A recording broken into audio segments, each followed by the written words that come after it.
Look at this woman.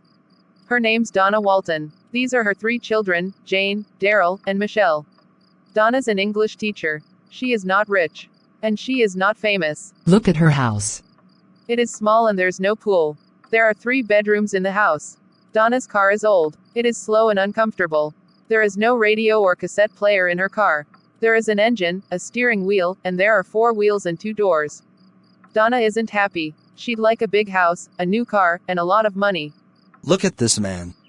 His name's Zebedee. He is a rock star. He is very rich and famous. Look at his house.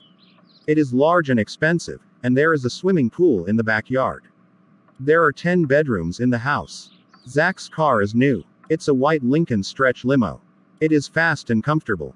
In his car there is a climate control system, a CD player, a VCR, a phone, and a fax machine. But Zach isn't happy. He would like a small house, a small car, and a family with 2 kids.